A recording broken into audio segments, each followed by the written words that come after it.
people back in the Shire. Turn your porch lights off because we're coming home with a trophy.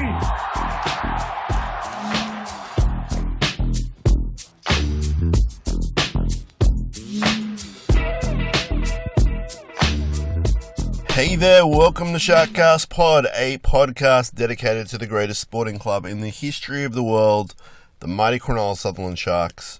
This is a bit of a sad episode. The season is over.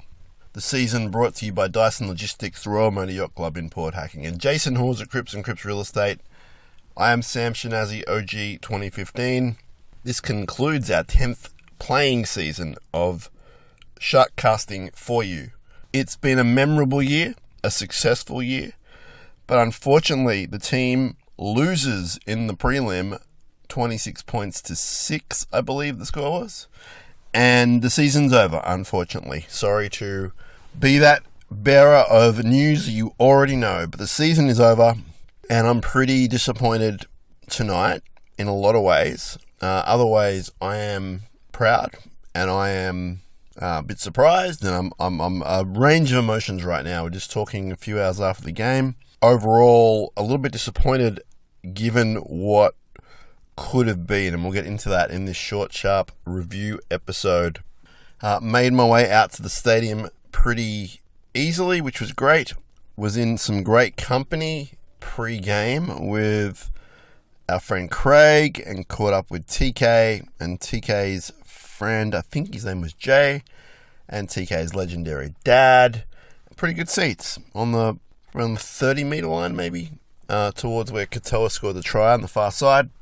Had a couple of punishing Penrith people next to me initially, then I made the wisest decision to move elsewhere in the second half. But a good area of people around us, and certainly want to thank TK for his hospitality and friendship, because nights like tonight are never fun when the result is that. But he was great company. TK, very jovial, I'll say. I'll leave it at that. Sharks lose 26-6.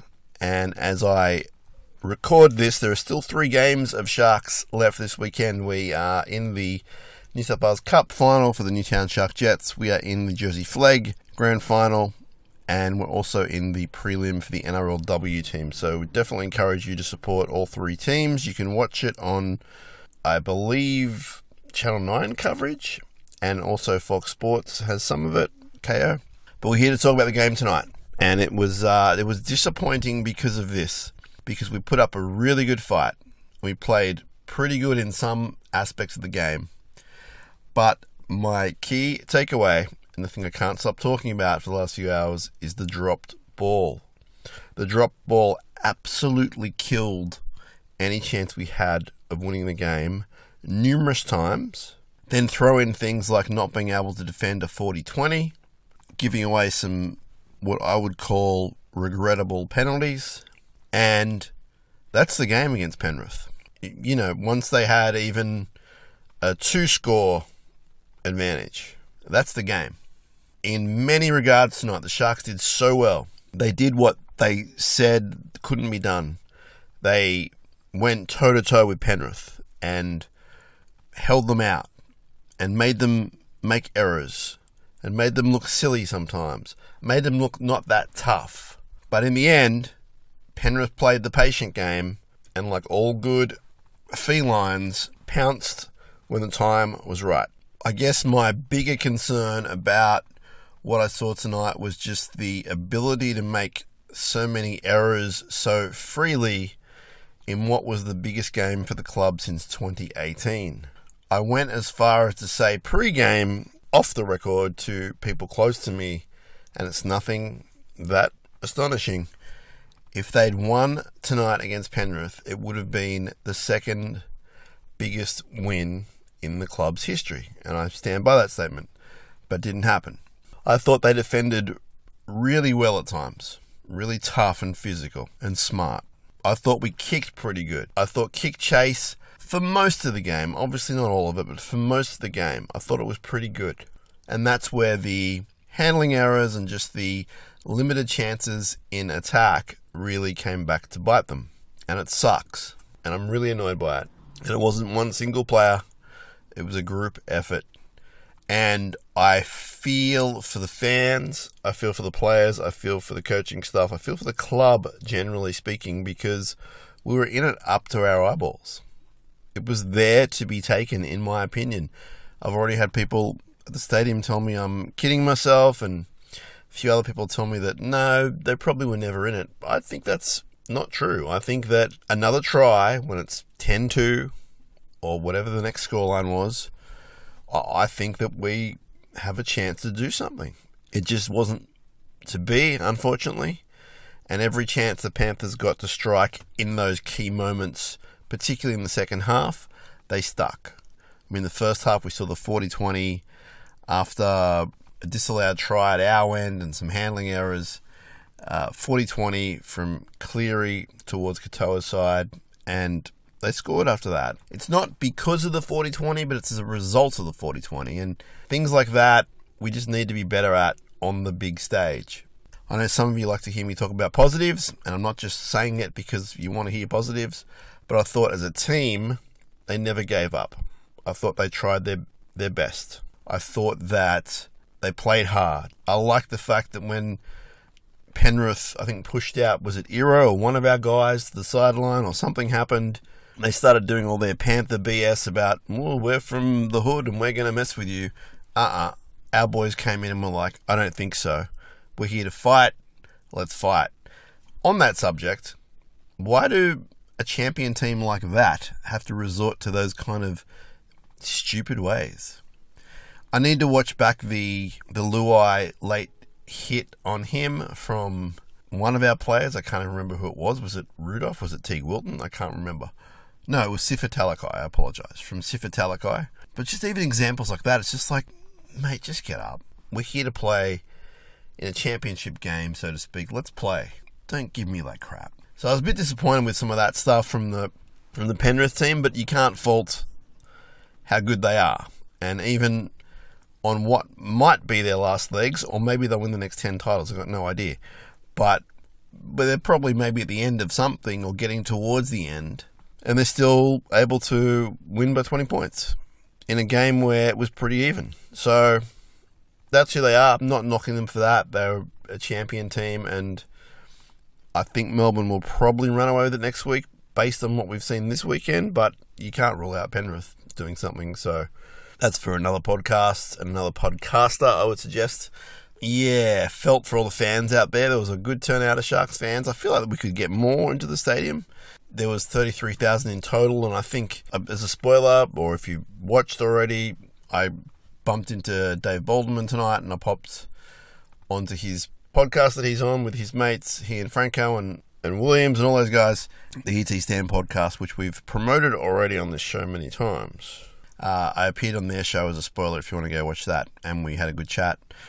And we were talking about the crowd, and they thought it was probably 55-45, which is a fair judgment. Yeah, I felt for the fans, because you could feel the fans willing the team on, and it just wasn't happening. Let's get to some of the performances, run through the team for you. We'll do a lot more in depth as the days and weeks go on. Don't worry about that. We're not going anywhere. SharkCast Pod, we say this every summer, but we're here to stay. We're going to annoy you, hopefully on a weekly basis. Who knows how regularly? It could be more than that. It could be less, but we're not going anywhere. We've got a lot of good plans for summer. I thought Will Kennedy tried really hard, and I thought he was safe. I thought that he gave us everything he had.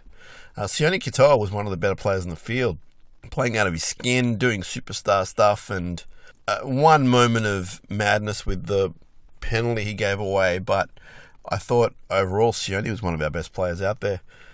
Now, Sifa Talakai still playing a little bit injured, made some good tackles, at other times found out a little bit just with agility.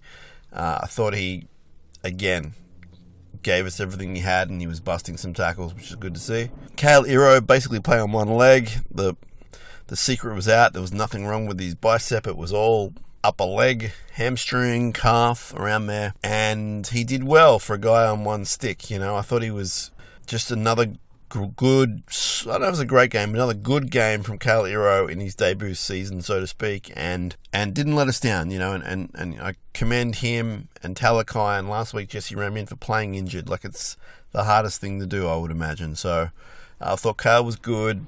Wasn't able to be that effective in attack like most of the players. Defensively, I thought he had some good moments. Ronaldo Militalo, I thought, was not as good as last week. From what I saw from one of those important tries, sort of made the game out of reach with the kick from Cleary. It did also come from a bunch of offloads we didn't concede and that kind of thing, but I thought he could have done better with that kick defense, and I'm not sure if he's injured or not, but looked like at times he wasn't doing the hit-ups that we usually see him do. So, I think Ronnie, he may have played injured throughout the year from time to time. I think that next year will be hopefully bigger and better. Like, he did some great stuff this year, Ronaldo, and we'll talk about season performances in another episode, but tonight I didn't think he was that good. Braden Trindle, I thought, was one of our better players yet again, and did a few things that really brings attention to the storyline about him and what he's on and what he should be on and where he should go and all that sort of stuff. I thought Trindle was good tonight. I think he's shown at the big level he's got some ability. Wasn't as good as last week, but last week was almost a 10. So Halves partner Nico Hines, I think, was a bit up and down tonight, not as good as last week. There is some good stuff in there that I saw which people are not talking about, and I think there were some nice touches, but also I think overall failed to really put his footprint on the game. I think Trindle not being as dominant, he tried, but he wasn't as dominant. Then it was time for Nico to be that guy, and we didn't really see it tonight. I think next year our halves will be Hines and Trindle. I don't think there's a massive issue there. I do think that he could have played better tonight, that's for sure, and I think that he, at times, I'm not sure what was holding him back, but the team really needed him. And why I say him is because he's one of our dominant players, and not as good as last week, Nico Hines. Hopefully he can have a good off-season and come back bigger and brighter than ever. Captain Cam McInnes at lock, tried his guts out, expect nothing less. I thought he had some good runs, actually, through the middle, particularly in the first half. I thought our edge-back rowers were kept pretty quiet. Like, I'm sure they made a bunch of tackles, but I thought Teague and Britt in attack particularly were really both shut down and also didn't see a lot of ball. I think that's where a big difference was this week in our lack of attack. It was a little bit pedestrian, I think, because those guys, I don't know what the story was, if they were being shut down or if they didn't get the ball, but I was a bit underwhelmed by that part of the story. Having said that, Britt had a nice touch for the Katoa try. Front row was mixed. I thought Oregon Kafusi was pretty solid, actually. There was an error, I think, in the second half, and I think there was a bit of a contribution of a bad decoy run by his fellow prop and not the greatest pass, but still an error for Kafusi. But I thought his first stint in particular was really good, and I think he was probably the better middle on the field. Toby Rudolph, I thought, had an unhappy first stint.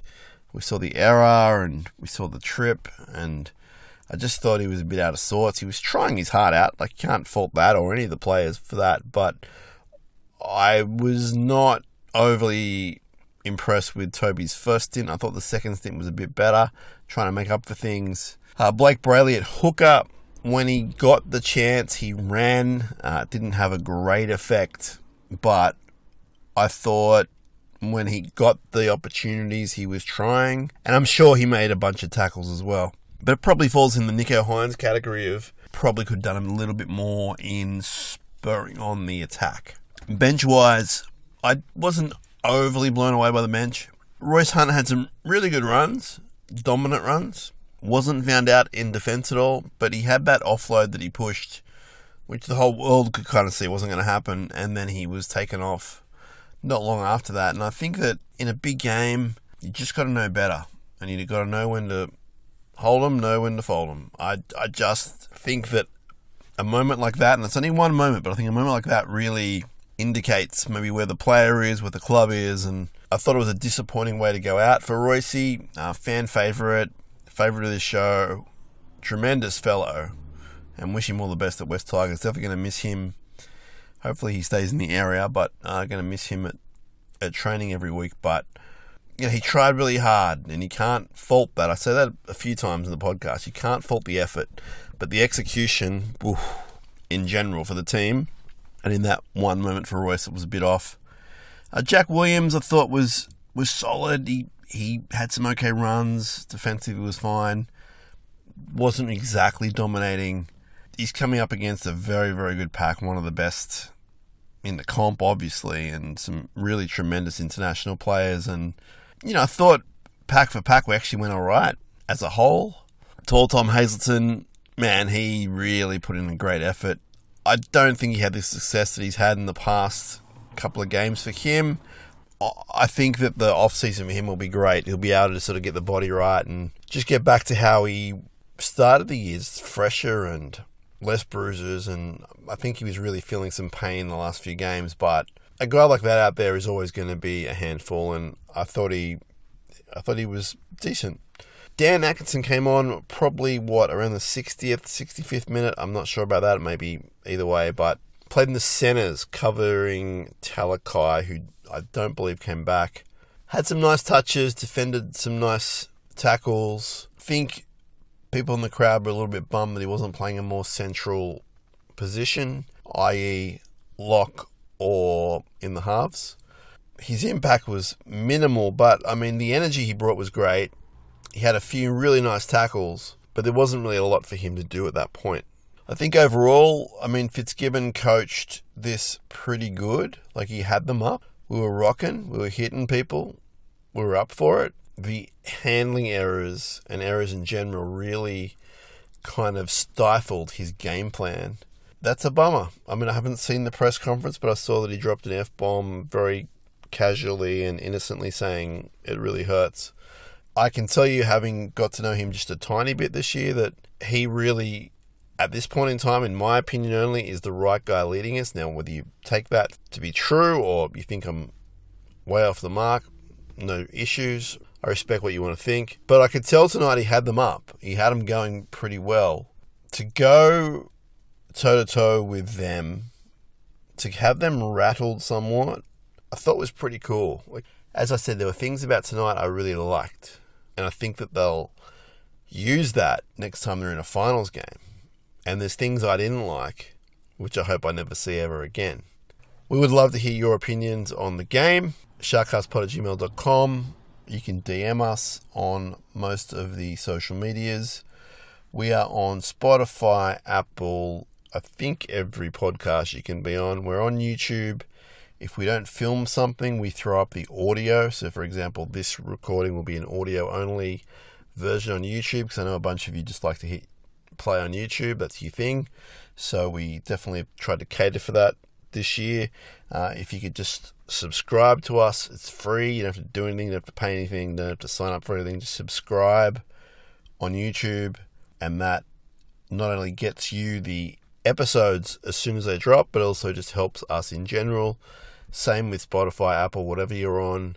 Leave us some reviews. Whatever you can do to help us keep reaching forward. We would love you to do so, and we're not going anywhere. We're just going to keep on doing our thing. We're going to try and make it bigger and better and brighter and do new things and keep trying to entertain you whilst entertaining ourselves. So completely appreciate your support. We met a whole bunch of you tonight, which was awesome. Took some photos, the works. It was great. So cannot thank you enough for that. If you see us out and about and you like us, definitely come say hello and fist pump. Let's chat about the Sharks. If you see us out and about and you don't like us, please don't come up, because that would be kind of awkward and not great. But really appreciate everyone. I say it a lot. I mean it every single time. And definitely a big shout out to all the other people that appear on this show. If I try and name them, I'll probably forget someone, and that will be also awkward. But everyone who appears on this show, you know who you are. The listeners know who you are. And even just some of the people that appear sporadically, appreciate you as well. Sharks lose 26-6. It feels like the end of the world. It's not. The sun will rise tomorrow. Whether you can see it through the clouds or not, I'm not sure. But the sun will rise tomorrow, and we will move on to next year. We will see you in Las Vegas. We will see you at Shark Park. We will see you everywhere we can. Disappointing, absolutely. Watching the replay is going to be tough because, as I said, what could have been tonight, in my opinion only, could have been something special. Up Cronulla. Stay tuned to SharkCast, and please take care. Sharkies! Sharkies!